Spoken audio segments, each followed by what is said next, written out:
નમસ્કાર વિદ્યાર્થી મિત્રો, તપોન ગ્રુપ ઓફ સ્કૂલ સંચાલિત આપણી યુટ્યુબ ચેનલ તપોન સાયન્સ એકેડમીમાં હું શિલ્પા મેમ આપ સર્વે વિદ્યાર્થીઓનું હાર્દિક સ્વાગત કરું છું. JEE NEET 12 science chemistry lecture ધાતુઓનું નિષ્કર્ષણ 6 લેક્ચર 5.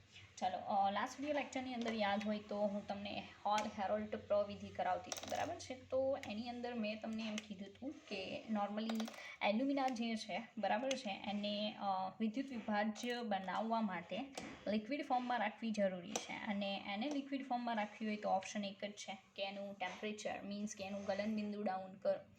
મેં યાદ હોય તો એવું કીધું 2000 ડિગ્રી સમથિંગ એનું ગલનબિંદુ છે, બટ આખી પ્રોસેસ ફિનિશ થાય એટલા સમય સુધી એને 2000 ડિગ્રી સેન્ટીગ્રેડ મેન્ટેન કરવું ઇટ્સ નોટ પોસિબલ, બરાબર. Or we can say that it's bit difficult process, બરાબર. તો એ થોડુંક તકલીફવાળું છે કે એટલું ટેમ્પરેચર મેન્ટેન કરીને રાખવું. તો આઈ થિંક એમાં ક્રાયોલાઇટ ઓર કેલ્શિયમ ફ્લોરાઇડ જો એડ કરવામાં આવે તો એનું જે ગલનબિંદુ છે એ 900 ડિગ્રી સેન્ટીગ્રેડ સમથિંગ થઈ જશે. હવે એટલું તો મેન્ટેન કરી શકાય, બરાબર છે. અને આખી પ્રોસેસ ફિનિશ થાય ત્યાં સુધી મેન્ટેન કરવાનું છે. તો યાદ હોય તો મેં તમને આકૃતિ ડ્રો કરીને બતાવી હતી. સેકન્ડ થિંગ, આપણે કેથોડ પરની પ્રોસેસ જોઈ હતી. લાઈક ફરીવાર કહીશ કેથોડ પર કેવી પ્રોસેસ થાય છે એમ. પણ હોલ હેરોલ્ડ પ્રવિધિ છે એકવાર ફિનિશ થઈ જાય એટલે બીજી વાર એ આપણે નથી જોવાની. રેડી? કારણ કે બસ એકવાર કાફી છે, વધારે જોવાની કોઈ જરૂર પણ નથી. ઓકે, ચાલો. તો હોલ હેરોલ્ડ પ્રવિધિમાં જે પણ પ્રોસેસીસ થાય છે એ પ્રોસેસ જોઈએ. લાઈક કેથોડ પર કઈ પ્રોસેસ થાય છે એ કહી દઉં તો કેથોડ ઉપર એ Al3+ 3 ઇલેક્ટ્રોન મેળવી અને ફેરવાશે એલ્યુમિનિયમમાં. હવે એલ્યુમિનિયમ છે એ તમને લિક્વિડ ફોર્મમાં મળશે. એનું રીઝન છે કે ટેમ્પરેચર બહુ હાઈ છે. ઓકે, ચાલો એનોડ પરની પ્રોસેસ જોઈએ. રેડી? એનોડ ઉપર જે પ્રોસેસ થાય છે, નોર્મલી કન્ડિશન શું છે કે એનોડ તરીકે પણ કાર્બન છે, કેથોડ તરીકે પણ કાર્બન છે, બરાબર છે. તો એનોડ ઉપર કાર્બન જે છે, બરાબર, એ પ્રોસેસમાં આવશે. હકીકતમાં પ્રોસેસ કાર્બનની ન થવી જોઈએ. રેડી? કોની થવી જોઈએ હું તમને કહું. O-2 જે છે 2 ઇલેક્ટ્રોન મેળવી અને એમાં ફેરવાઈ જશે O2 ગેસમાં. હવે ટેમ્પરેચર એટલી હદે હાઈ છે કે નોર્મલી ગ્રેફાઇટ ઓર કાર્બન જે છે એ પ્રોસેસ કરવા માટે એટલું એબલ નથી નોર્મલ કન્ડિશનમાં, બરાબર છે. પણ ઓક્સિજન જે છે એ ક્યાં જશે? એનોડ પર ઉત્પન્ન થાય છે. હવે ટેમ્પરેચર હાઈ છે, બરાબર, હાઈ છે. એટલે શું થશે કે આ ઓક્સિજન એનોડનો કાર્બન છે ને એની યારે પ્રોસેસમાં ઉતરી જશે. એટલે હકીકતમાં એનોડ ઉપર ઓક્સિજન ગેસ મળવો જોઈએ પણ નથી મળતો. શું કામ? ટેમ્પરેચર હાઈ હોવાથી ઓક્સિજન જે છે એ કાર્બન સાથે પ્રોસેસમાં ઉતરશે. એટલે નોર્મલી આવી રિએક્શન બતાવી શકાય કે O-2 જે છે, બરાબર, એ કાર્બન મોનોક્સાઇડ ગેસ ફોર્મ કરશે અને 2 ઇલેક્ટ્રોન જે છે એ રિલીઝ થશે. 2 ઇલેક્ટ્રોન નોર્મલી આમાંથી રિલીઝ થાય, બરાબર છે. તો ઓક્સિજન છે એ -2 છે ઓલરેડી. એ -2 2 ઇલેક્ટ્રોન જે છે એ રિલીઝ કરશે, કાર્બન સાથે જોડાશે, બરાબર. હવે કાર્બન જે છે સોલિડ એ ઇનકેસ એવું બને કે 2O-2, બરાબર છે, તો CO2 ગેસ બનશે અને 4 ઇલેક્ટ્રોન રિલીઝ થશે જે ઓક્સિજન રિલીઝ કરશે. આમાં પણ ઓક્સિજન જ રિલીઝ કરશે, કાર્બન નહીં, સોરી. તો આવી પ્રોસેસ પોસિબલ બનશે. હવે નોર્મલી કન્ડિશન કેવી થાય કે અહીંયા 4 છે, અહીંયા કેટલા છે? 3. તો આને 4 વડે મલ્ટીપ્લાય કરો, આને 3 વડે મલ્ટીપ્લાય કરો એન્ડ ધેન જે પણ રિએક્શન આવે એનું પ્લસ કરો. તો આખી રિએક્શન થશે 4Al3+ પ્લસ 4 તેરી 12 ઇલેક્ટ્રોન, બરાબર, બની જશે 4 એલ્યુમિનિયમ લિક્વિડ. રેડી? પછી 3 કાર્બન સોલિડ પ્લસ 3 × 6 O-2, બરાબર, તો 3 CO2 ગેસ બનશે અને 4 તેરી 12 ઇલેક્ટ્રોન ફ્રી થશે. ઓકે, આજે છે એની ટોટલ રિએક્શન આપણે બતાવી શકીએ. ઓકે, તો ટોટલ રિએક્શન જોઈએ કે કઈ આપી શકાય. તો લાઈક 12 ઇલેક્ટ્રોન કેન્સલ આઉટ થશે અને પછી જે વધે એમાં શું દર્શાવી શકાય? તો આપણે લખી શકીએ 4Al3+ plus 3 carbon solid plus 6O-2, ready? પછી 4 Al liquid plus 3 CO2 gas. Ready? ચાલો, તો મતલબમાં આ ટાઈપની પ્રોસેસ જે છે એ હકીકતમાં હોલ હેરોલ્ડ પ્રવિધિની અંદર પોસિબલ બને છે. ઓકે, નાઉ પ્રોસેસ તો આપણે જોઈ લીધી. બરાબર છે. એટલે નોર્મલી કન્ડિશન કેવી છે કે કાર્બન જે છે ને એ કાર્બન ખવાતો જશે, મીન્સ કે એનોડ છે એના કાર્બનના સળિયા ધીરે ધીરે છે ને યુઝ થતા જશે આ પ્રોસેસમાં, એટલે એ ખવાતા જશે. બરાબર, તો અવારનવાર એને ચેન્જ કરવાની જરૂર પડે છે. નોર્મલી એવું કહેવાય છે કે 1 કિલોગ્રામ એલ્યુમિનિયમ પ્રોડ્યુસ થાય તો સામે 1/2 કિલોગ્રામ કાર્બનના સળિયા ખવાઈ જાય છે. બરાબર, તો એ યાદ રાખવું પડશે, બિકોઝ બીજા કેટલાક લેશનની અંદર જ્યારે આ વસ્તુ આવશે ત્યારે તમારે એનો યુઝ કરવો પડશે. બરાબર, એટલા માટે. ચાલો, તો હવે મારે કહેવાનું એમ છે કે આપણે આખી પ્રોસેસ જોઈ લીધી છે. બરાબર છે. હવે ઓકે, AlCl3 જેવા ક્ષારોના, જો આમાં આપણે એલ્યુમિનિયમ પીગલિત અવસ્થામાં, એલ્યુમિના પીગલિત અવસ્થામાં શું કામ લીધું છે એનું રીઝન છે કે વિદ્યુત વિભાજ્ય તરીકે જો આપણે AlCl3 ઇનકેસ લઈએ એનું જલીય દ્રાવણ, તો વિદ્યુત વિભાજન AlCl3નું થવાની જગ્યાએ કોનું થઈ જાય? પાણીનું થઈ જાય. બરાબર છે. એટલે AlCl3 જેવા ક્ષાર બનાવી અને પછી પ્રોસેસ કરાવી ઇટ્સ નોટ પોસિબલ. બરાબર, એટલે એલ્યુમિનાની પીગલિત અવસ્થા લેવામાં આવે છે. હવે કન્ડિશન શું છે, ચાલો આખું તો તમને સમજાયું, પણ વૈજ્ઞાનિકોને કહેવાની એમ છે કે મેં જે ઓલી રિએક્શન આપી હતી ને ટોટલ રિએક્શન, એને બીજી રીતે દર્શાવી શકાય. બરાબર છે, તો આ રીતે લખાય 2 moles ઓફ Al2O3. બરાબર, એની પ્રોસેસ થશે 3 મોલ કાર્બન સોલિડ સાથે. બરાબર, પ્રોસેસ થઈ 4 મોલ એલ્યુમિનિયમ લિક્વિડ બનશે, પ્લસ બનશે 3 મોલ CO2 ગેસ. રેડી, એટલે નોર્મલી આ પ્રોસેસ આપી શકાય. વૈજ્ઞાનિકોનું માનવાનું એવું છે કે અંદર વિદ્યુત વિભાજન દરમિયાન આ પ્રોસેસ પોસિબલ બને છે. બરાબર, ચાલો હવે એલ્યુમિનામાંથી એનોડ પર મુક્ત થતો O2 એનોડના કાર્બન સાથે પ્રક્રિયા કરી CO અને CO2 ગેસ પ્રોડ્યુસ કરે છે. આથી એનોડ પરનો કાર્બન શું થાય? ખવાઈ જાય. એક અંદાજ પ્રમાણે 1 કિલોગ્રામ એલ્યુમિનિયમ ઉત્પન્ન થાય તે દરમિયાન કેટલો? 0.5 કિલોગ્રામ એનોડ મીન્સ કાર્બનનો સળિયો, બરાબર, ખવાઈ જાય છે. તો આ તમારે યાદ રાખવું પડશે. બરાબર છે. આથી એનોડ અવારનવાર શું કરવો પડે? બદલવો પડે. બીજી એક ઇમ્પોર્ટન્ટ બાબત છે યાદ રાખવાની, એ છે વૈશ્વિક સ્તરે બોક્સાઇટનું ઉત્પાદન. વૈશ્વિક સ્તરે બોક્સાઇટનું ઉત્પાદન 100 મિલિયન ટન છે. 100 મિલિયન ટન છે. રેડી, બોક્સાઇટ જે છે એનું ઉત્પાદન જમીનમાંથી જે પણ આપણને મળે છે 100 મિલિયન ટન જેટલું છે. ભારત એમાંથી 1 મિલિયન ટનનો ફાળો આપે છે. ભારત 1 મિલિયન ટનનો ફાળો આપે છે. મિલિયન ટન, હવે ક્યાં હો અને ક્યાં 1, બરાબર, ટનનો ફાળો આપે છે. ઓકે, નાવ બસ આટલું છે. તો હોલ હેરોલ્ડ પ્રવિધિમાં તમારે આટલી વસ્તુ જોવાની છે, આટલી ઇમ્પોર્ટન્ટ છે. એક તો રિએક્શન જોઈ ગયા, બરાબર છે. આખી એલ્યુમિનિયમના નિષ્કર્ષણની પ્રોસેસ મેં કહી દીધી. હવે એલ્યુમિનિયમ માટે પ્યુરિફિકેશનની કોઈ મેથડ નથી. એનું રીઝન છે કે વિદ્યુત વિભાજનની પ્રોસેસ દરમિયાન જ એનું પ્યુરિફિકેશન જાતે જ અંદર થઈ જાય છે. તો પ્યુરિફિકેશન માટે બીજી કોઈ મેથડ આપવાની કોઈ જરૂર નથી. ચાલો, તો મતલબ મેં આ તમને એક એક્ઝામ્પલ આપ્યું વિદ્યુતીય રિડક્શનનું. એમાં આપણે મતલબમાં મેં તમને આખી હોલ હેરોલ્ડ પ્રવિધિ આમાં કહી દીધી. તો આખું એલ્યુમિનિયમનું નિષ્કર્ષણ આવી ગયું. કઈ રીતે? એક તો લીચિંગમાં મેં એક્ઝામ્પલ આપ્યું બેયર પ્રોસેસનું, બરાબર છે, અને અહીંયા તમને એક્ઝામ્પલ આપ્યું હોલ હેરોલ્ડ પ્રવિધિ. તો આખું એલ્યુમિનિયમ આવી ગયું. રાઈટ, તો હવે એલ્યુમિનિયમ અલગથી જોવાની કોઈ જરૂર નથી. હવે આપણે આગળ વધશું, એનો જે બીજો ટોપિક છે એના ઉપર ફોકસ કરશું. રેડી, ઓકે, ચાલો. નાવ બીજો જે ટોપિક છે બહુ ઇમ્પોર્ટન્ટ છે. લાઈક તમે ચોપડીમાં જોયો હશે, બરાબર છે, પણ કેટલા અંશે સમજાય એનો મને કોઈ ખ્યાલ નથી. તો જરાક આપણે એને જોશું. ઓકે, ચાલો. ધાતુ ક્રિયાવિધિના ઉષ્માગતિકીય સિદ્ધાંતો, આ મેં તમને કીધું તો યાદ હોય તો ધાતુ કર્મવિધિના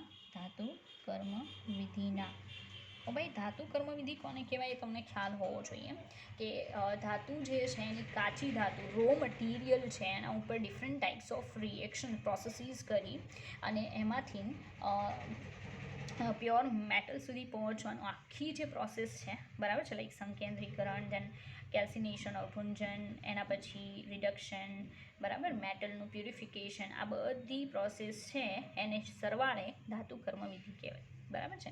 તો ધાતુ કર્મવિધિના કયા ઉષ્માગતિકીય સિદ્ધાંતો? ઉષ્માગતિકીય સિદ્ધાંતો. રેડી? તો ધાતુ કર્મવિધિ છે એના ઉષ્માગતિકીય સિદ્ધાંતોમાં આપણે શું જોવાનું છે? તો ધ્યાનમાં રાખજો કે ધાતુ કર્મવિધિ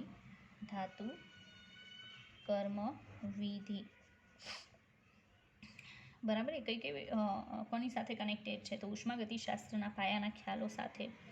ઉષ્માગતિશાસ્ત્રના પાયાના ખ્યાલો. રેડી? સેકન્ડ થિંગ, બીજું આવશે રાસાયણિક સંતુલન સાથે કનેક્ટેડ છે. રાસાયણિક સંતુલન યાદ હોય તો આપણે જોઈએ છીએ. બરાબર, એની સાથે કનેક્ટેડ છે. બીજું સંતુલન અચળાંક. બરાબર, ચાલો ત્રીજા નંબરનું કોની સાથે કનેક્ટેડ છે? ગિબ્સની મુક્ત ઉર્જા. રેડી? અને એના પછી આવશે એન્ટ્રોપી છે. બરાબર, એન્થાલ્પી છે. ઓકે, તો મીન્સ કે ધાતુ ક્રિયાવિધિના ઉષ્માગતિકીય સિદ્ધાંતો જે છે, બરાબર છે, એમાં નોર્મલી ધાતુ ક્રિયાવિધિ આટલી બધી બાબતો છે એની સાથે કનેક્ટેડ છે, જો તમને ખ્યાલ હોય તો. બરાબર છે, એ બધી વસ્તુ ધીરે ધીરે આપણે જોશું કે કઈ રીતે ધાતુ ક્રિયાવિધિના અલગ અલગ સ્ટેપ્સ છે એનું કનેક્શન આ બધાના આવે છે. રેડી? ચાલો, તો ફર્સ્ટ ઓફ ઓલ આપણે સ્ટાર્ટ કરશું delta G is equal to delta H minus T delta એસથી. હવે એક વાત કહી દઉં કે ઇન્ડસ્ટ્રીવાળા જે છે આ બધા સ્ટેપમાંથી જે પણ જરૂરી છે એ સ્ટેપ ફોલો કરતા હોય ને મેટલ મેળવતા હોય છે. પણ એવું નથી કે બસ ડિસાઇડ કરી લીધું જાતે રહીને કે આ સ્ટેપ ફોલો કરો એન્ડ દેન ફાઇનલી તમે મેટલ સુધી પહોંચી જશો. બરાબર છે, પણ એના માટે એને આમાંથી અમુક વસ્તુ જોવી પડે.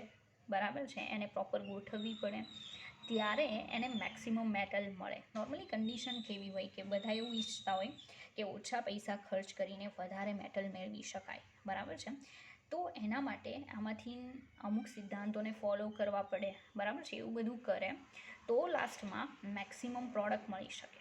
રેડી? તો એના માટે પહેલા નંબરની આ વસ્તુ જે તમને ખ્યાલ જ છે, તમે થર્મોડાયનેમિક્સમાં જોઈ ગયા છો કે આ જે છે એ મુક્ત ઉર્જા ફેરફાર છે. બરાબર, મુક્ત ઉર્જા ફેરફાર છે. રેડી? આ જે છે એ એન્થાલ્પી ફેરફાર છે, એ પણ આપણને ખબર છે. એન્થાલ્પી ફેરફાર. રેડી? ઓકે, આ જે છે એન્ટ્રોપી ફેરફાર છે.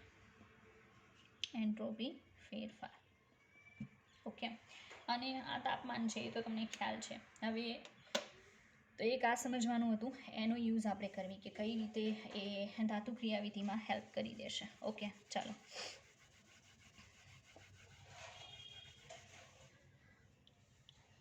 સમજો પહેલાં બીજું એક ઇક્વેશન છે થર્મોડાયનેમિક્સનું, delta G0 is equal to minus NF E0 cell. Ready? Okay, ચાલો. હવે આ નહોતું લખવાનું, ચાલો કાંઈ નહીં. બીજું એક ઇક્વેશન આપણે જોવાનું હતું, નોર્મલી મારા માઇન્ડમાં વધારે રહી જાય છે. બીજું એક ઇક્વેશન છે માઇનસ RT LN K. યાદ છે? KC લખી શકો, QC જે પણ લખવું. પછી આ જે છે એને બીજી રીતે લખી શકાય, like minus 2.303 RT log KC. Okay, or QC લખી શકાય. રાઈટ? પણ નોર્મલી KC વધારે પ્રિફર થશે અહીંયા. તો આ ઇક્વેશન જે છે, બરાબર, એમાં કઈ કઈ વસ્તુ છે? તો આ છે પ્રમાણિત મુક્ત ઉર્જા ફેરફાર, આર જે છે વાયુ અચળાંક, ટી ટેમ્પરેચર, કે જે છે સંતુલન અચળાંક છે. બરાબર, હવે આપણે એપ્લાય કરશું ડેલ્ટા જીની શક્ય કિંમતો. આપણને ખ્યાલ છે ને કે ડેલ્ટા G0ની શક્ય કિંમતો.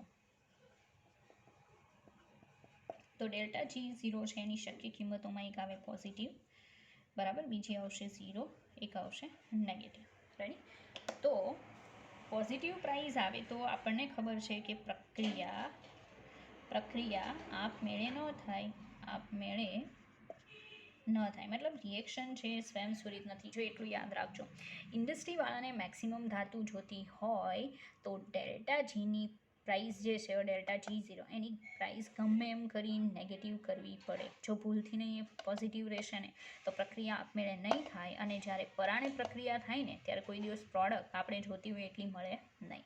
તો ઇન્ડસ્ટ્રીવાળા માટે આનો કોઈ ફાયદો નથી. મતલબ ડેલ્ટા G0 જો કોઈ રિએક્શન સાથે કનેક્ટેડ ડેલ્ટા G0ની પ્રાઇસ પોઝિટિવ હશે ને તેને પ્રોડક્ટ જાજી નહીં મળે.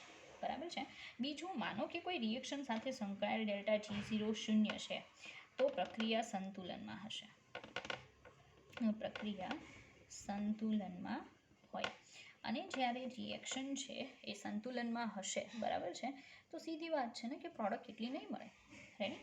ચાલો, નેગેટિવ. તો આનો ફાયદો છે કે પ્રક્રિયા આપમેળે થશે.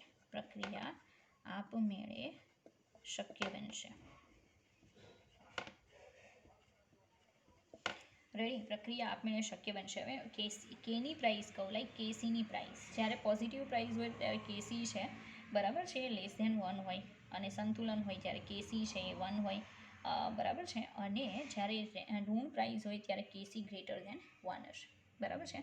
તો મારું કહેવાનું એમ છે કે ઇન્ડસ્ટ્રીવાળા જ્યારે પણ કોઈ પણ રિએક્શન પ્રિફર કરે છે, કોઈ કેમિકલ રિએક્શન, નોર્મલી આપણને ખબર છે કે મેટલ મેળવવા માટે ઘણી બધી કેમિકલ પ્રોસેસીસમાંથી પાસ થવું પડે, તો એ લોકોને બહુ જાજી પ્રોડક્ટ જોતી છે, તો એના માટે આ વસ્તુ બહુ ઇમ્પોર્ટન્ટ છે કે એ લોકો આને ફોલો કરે. બરાબર? કોઈ ઇન્ડસ્ટ્રી ખડકીને બેસી જાય અને ડાયરેક્ટલી એવું ઈચ્છે કે ભાઈ ચાલો મને મેક્સિમમ પ્રોડક્ટ મળે, તો ઇટ્સ નોટ પોસિબલ. મેં તમને સમજાવ્યું એમ કે આવા બધા જે નિયમો છે એને ફોલો કરવા પડે. બરાબર છે? તો જ એની પ્રોડક્ટ જે છે એ મેક્સિમમ મળી શકે અને ઓછા ખર્ચે, કે જેથી એને ફાયદો થાય. બરાબર? કારણ કે કોઈ ઇન્ડસ્ટ્રી બનાવે છે તો એ સમાજ સેવા બિલકુલ નથી કરતું. બરાબર છે? એ એક પ્રકારનો બિઝનેસ છે. તો ડેફિનેટલી બિઝનેસ કોઈ પણ ન હોય, એને પૈસા જોતા હોય. રેડી? ચાલો આગળ વધીએ. આ બધું ઉષ્માગતિકી શાસ્ત્ર, ઉષ્માગતિકીય સિદ્ધાંતમાં જ છે. બરાબર છે? હવે મેં તમને સમજાવ્યું એમ, રેડી, કે તમે જાતે સમજી જશો, વધારે કંઈ કહેવાની જરૂર નથી. નોર્મલી કે delta G0 is equal two -RTL and કેની પ્રાઇસ જે છે એ નેગેટિવ આવે તો ડેલ્ટા G0 છે, કેની પ્રાઇસ પોઝિટિવ આવે, બરાબર છે, તો ડેલ્ટા Gની પ્રાઇસ નેગેટિવ આવે અને તો પ્રોડક્ટ મેક્સિમમ મળી શકે. બરાબર? ચાલો આગળ જુઓ. નોર્મલી લ શેટેલિયરનો નિયમ પણ અહીંયા અગત્યનો ભાગ ભજવે છે. આપણને ખબર જ છે લ શેટેલિયર શું છે. લ શેટેલિયરનો સિદ્ધાંત અગત્યનો ભાગ ભજવે છે. અગત્યનો ભાગ ભજવે છે. રેડી? તો લ શેટેલિયર જે છે એનો સિદ્ધાંત પણ અહીંયા બહુ ઇમ્પોર્ટન્ટ છે. બરાબર? કઈ રીતે? તો લ શેટેલિયર મારે કંઈ સમજાવવાની જરૂર નથી, બિકોઝ આપણે સંતુલનવાળા લેશનમાં with so many examples already Le Chatelier બહુ સારી રીતે જોઈ ગયા છીએ. રેડી? તેમ છતાંય કહી દઉં કે સંતુલનને અસર કરતા પરિબળો પૈકી કોઈ પણ એક પરિબળમાં ફેરફાર કરવામાં આવે, બરાબર છે, સંતુલન પછી, તો સંતુલન છે એ કાં તો એની અસર નાબૂદ કરતી દિશામાં આગળ વધશે અથવા તો શક્ય એટલી ઓછી કરી શકાય એની ઇફેક્ટ, બરાબર છે, ફેરફારની, એ દિશામાં પ્રોસેસ પોસિબલ બનાવશે. ઓકે, એને લ શેટેલિયરનો સિદ્ધાંત કહેવાય. ચાલો, એટલે કે પ્રક્રિયામાં એવા ફેરફાર કરી શકાય કે જેથી ડેલ્ટા G0ની પ્રાઇસ શક્ય એટલી શું બનાવી શકાય? નેગેટિવ. તો લ શેટેલિયરનો સિદ્ધાંત કઈ રીતે કામમાં આવે? તો આપણે હમણાં કીધું ને, એટલે કે પ્રક્રિયામાં એવા ફેરફાર કરી શકાય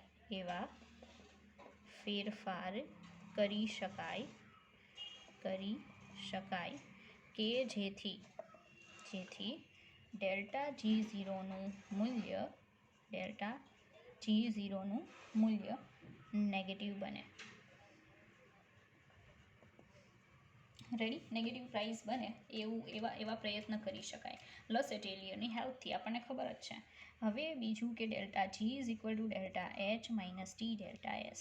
બરાબર? આનો યુઝ જોઈએ કે એ કઈ રીતે હેલ્પ કરી દેશે કોઈ રિએક્શન જે છે એને આપમેળે થવામાં, અને સેકન્ડ થિંગ કે પ્રોડક્ટ વધારે મેળવવામાં. તો આપણે એક વસ્તુ કરી શકીએ અહીંયા, જોજો, ટેમ્પરેચર, બરાબર, ટીનું મૂલ્ય વધારીએ. ટીનું મૂલ્ય વધારતા અવ્યવસ્થા વધે. શું થાય? વધે. અવ્યવસ્થા વધે એટલે સીધી વાત છે અવ્યવસ્થાનો તફાવત પણ વધે, થાય ને? તો આખું પદ વધી જશે, સાંભળજો, બરાબર છે? હવે આખું પદ એટલે ટી ડેલ્ટા એસ વધે, થાય ને? ટી પણ વધે, ડેલ્ટા એસ પણ વધે, ડેફિનેટલી બંનેનું મલ્ટિપ્લિકેશન છે એની પ્રાઇસ હાઈ લેવલની થશે, બરાબર? તો ટી ડેલ્ટા એસ વધી જાય, આથી શું થશે? Delta H minus T delta S, અથવા ડેલ્ટા જી ઝીરોનું મૂલ્ય વધારે શું બનશે? નેગેટિવ બનશે, બરાબર? અને એ બસ આપણું એક તો મેઇન વસ્તુ છે કે ડેલ્ટા જી ઝીરોની પ્રાઇસ શક્ય એટલી આપણે નેગેટિવ બનાવવી છે, એટલે પ્રક્રિયા નિપજ તરફ આપમેળે થશે, પ્રક્રિયા નિપજ તરફ વધુ આગળ વધશે, બરાબર? અને પ્રોડક્ટ જે છે એનું પ્રમાણ શું થશે? વધી જશે, સિમ્પલ, બરાબર? તો ઇન્ડસ્ટ્રીવાળા આ વસ્તુ પણ કરી શકે, પણ ધ્યાન રાખવું પડે ભાઈ, બિકોઝ આપણને થોડી ખબર છે કે કોઈ રિએક્શન જે છે એ ઉષ્માક્ષેપક છે કે ઉષ્માશોષક, કારણ કે લ શટલીયનો સિદ્ધાંત એવું કહે છે કે ઉષ્માક્ષેપક પ્રક્રિયા માટે ટેમ્પરેચરનો વધારો છે એ કોઈ ફાયદો નહીં કરાવે, બરાબર છે? પણ ઉષ્માશોષક માટે ડેફિનેટલી ફાયદો થશે. ચાલો જુઓ, આગળ જોઈએ. આપણે એમ કહી શકીએ કે ડેલ્ટા જી ઝીરોનું મૂલ્ય નિયત તાપમાને નિશ્ચિત હોય છે. હવે એ આપણને ખબર છે કે નિયત તાપમાને જે તે પ્રક્રિયા માટે નિશ્ચિત હોય છે, જે તે પ્રક્રિયા માટે કેવું હોય છે? નિશ્ચિત હોય છે. ચાલો, ડેલ્ટા જી ઝીરોની પ્રાઇસ જે છે એ કોઈ સર્ટેન રિએક્શન માટે સર્ટેન ટેમ્પરેચરે ફિક્સ હોય છે, બરાબર છે? એટલે તમે ટેમ્પરેચર ચેન્જ કરશો તો ડેલ્ટા જી ઝીરોની પ્રાઇસ પણ બદલાશે જે તે રિએક્શન માટે, મતલબ એનો મેઇન આધાર જે છે ટેમ્પરેચર પર છે, બરાબર છે? આથી સાંભળજો, આપણે ઘણીવાર દાખલો ગણતા હોઈએ તો દાખલાની અંદર એ લોકો આપણને એમ કે આમાંથી આ બને છે, એ દરમિયાન ડેલ્ટા જી ઝીરોની પ્રાઇસ આટલી મળે છે, એવું નોર્મલી આપણને આપી દેવામાં આવે છે. એટલે કહેવાનું એમ છે કે ડેલ્ટા જી ઝીરોનું મૂલ્ય જે તે રિએક્શન માટે નિયત તાપમાને કેવું હોય છે? ફિક્સ હોય છે, બરાબર? તો શું કરી શકાય? આથી પ્રક્રિયામાં પ્રક્રિયકો અને નિપજોને એકઠા કર્યા બાદ, પ્રક્રિયકો અને નિપજોને એકઠા કર્યા બાદ મતલબ સંતુલન સ્થપાયા પછી પ્રક્રિયાને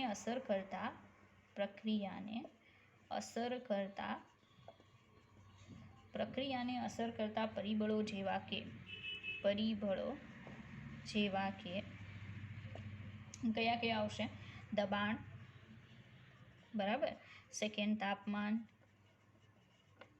રેડી? પછી સાંદ્રતા એવી રીતે ગોઠવી શકાય કે જેથી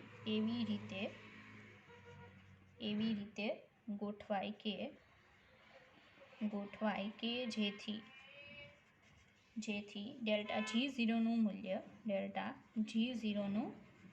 મૂલ્ય શક્ય તેટલું ઋણ બને. આપણે એ જ કરવાનું છે. કોઈ રિએક્શન છે, બરાબર છે? આપણી જે પ્રોસેસ છે ધાતુકર્મ વિધિ, એમાં કોઈ રિએક્શન છે અને આપમેળે શક્ય બનાવવા માટે આપણે ત્યાં સુધી જવાનું કે ડેલ્ટા જીનું મૂલ્ય શક્ય એટલું નેગેટિવ બને, બરાબર છે? શક્ય તેટલું ઋણ બને. ઓકે, ચાલો. અને પ્રક્રિયા પુરોગામી દિશામાં ઝડપથી થઈ અને નિપજ વધારે મળે. પ્રક્રિયા પુરોગામી દિશામાં ઝડપથી થઈ નિપજ વધારે મળે. રેડી? તો આ એક નોર્મલી એમ છે. ચાલો, હવે આપણે જોશું એલિંગહામ નામના વૈજ્ઞાનિકે આ માટે એલિંગહામ નામના વૈજ્ઞાનિકે ડેલ્ટા જી ઝીરો વર્સિસ ટીના આલેખ રજૂ કર્યા. બરાબર. તો એલિંગહામ નામનો જે સાયન્ટિસ્ટ છે એણે ધાતુ ક્રિયાવિધિમાં ઇન્ડસ્ટ્રીવાળાને હેલ્પ કરવા માટે ડેલ્ટા G0 વર્સિસ ટીના આલેખ જે છે બરાબર છે એનો અભ્યાસ કર્યો, એને રજૂ કર્યા અને એના જે આલેખ છે એને એલિંગહામ ડાયાગ્રામ કહેવામાં આવે છે. બરાબર છે. શું કહેવામાં આવે છે? એલિંગહામ ડાયાગ્રામ. રેડી. તો એને એલિંગહામ ડાયાગ્રામ તરીકે નોર્મલી ઓળખવામાં આવે છે. હવે આપણે જોઈએ કે ભાઈ એલિંગહામ છે એ દર્શાવવા શું માંગતો તો નોર્મલ કન્ડિશનમાં. રેડી. ચાલો તો એને સમજીએ. હવે આ ગ્રાફના અભ્યાસ પરથી જાણી શકાય કે કયા તાપમાને કયો રિડક્શન કરતા વાપરવો જે તે રિએક્શન માટે યોગ્ય કહેવાય. આ ગ્રાફના અભ્યાસ પરથી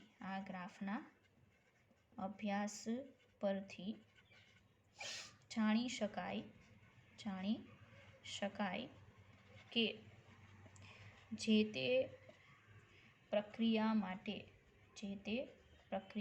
માટે ચોક્કસ તાપમાને કયો રિડક્શન કરતા વાપરવો યોગ્ય ગણાય. બરાબર. ચાલો તો ગ્રાફ જે છે એના અભ્યાસ ઉપરથી નોર્મલી એવું કહી શકાય કે જે તે રિએક્શન માટે ચોક્કસ તાપમાને કયો રિડક્શન કરતાં વાપરવો યોગ્ય ગણાય. એટલે કે પ્રક્રિયામાં અંતે રિડક્શનથી ધાતુ મેળવવામાં આવે છે જેમાં આપણો ઉદ્દેશ્ય એવો હોય કે શક્ય એટલી વધુ ધાતુ મળે. બરાબર. તો કયો રિડ્યુસિંગ એજન્ટ છે કે જે ડેલ્ટા G0ની પ્રાઇસને શક્ય એટલી નેગેટિવ બનાવવામાં હેલ્પ કરે કે જેથી પ્રોડક્ટ વધારે મળે. બરાબર. તો આ માટે આપણે ડેલ્ટા G0નું મૂલ્ય શક્ય તેટલું ઋણ બનાવે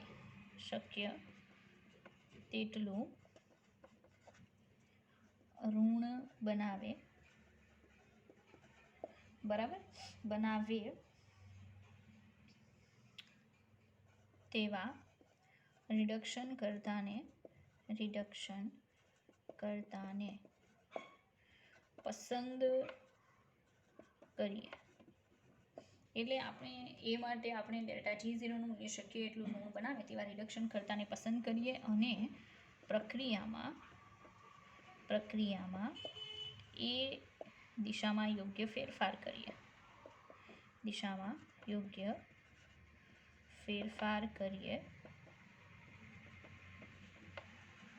તેની સમજ આપે છે. બરાબર. તેની સમજ આપે છે. તો ગ્રાફ જે છે ગ્રાફ આપણને બહુ બધું એક્સપ્લેન કરે છે. જેમ કે ગ્રાફ છે એના અભ્યાસ પરથી આપણે એવું જાણી શકીએ કે જે તે પ્રક્રિયા માટે ચોક્કસ તાપમાને કયો રિડ્યુસિંગ એજન્ટ વાપરવો યોગ્ય કહેવાય કે જેથી ડેલ્ટા G0ની પ્રાઇસ એ શક્ય એટલી નેગેટિવ બનાવે અને રિડક્શન કરતા જે છે બરાબર એવો ચોક્કસ વાપરવો. ઉપરાંત પ્રક્રિયામાં એ દિશામાં યોગ્ય ફેરફાર કરવાની આપણને ખબર પડે. બરાબર. કે જેથી નોર્મલી આપણને જે તે એને શું કહેવાય રિડ્યુસિંગ એજન્ટ છે બરાબર એ પસંદ કરવાનો ખ્યાલ આવે. ચાલો હવે ગ્રાફ છે તો અત્યારે હું ખાલી ગ્રાફ ડ્રો કરી દઉં છું. કાલે આપણે સમજ. રેડી. પણ એનો કોઈ મતલબ નથી કારણ મારે પાછો ગ્રાફ જે છે એ ગ્રાફ ડ્રો કરવો પડશે એટલે અત્યારે હું રહેવા દઉં છું. નેક્સ્ટ વિડીયો લેક્ચરમાં આપણે ગ્રાફ જે છે એને ઉદાહરણ સાથે સમજશું. ઓકે. ચાલો.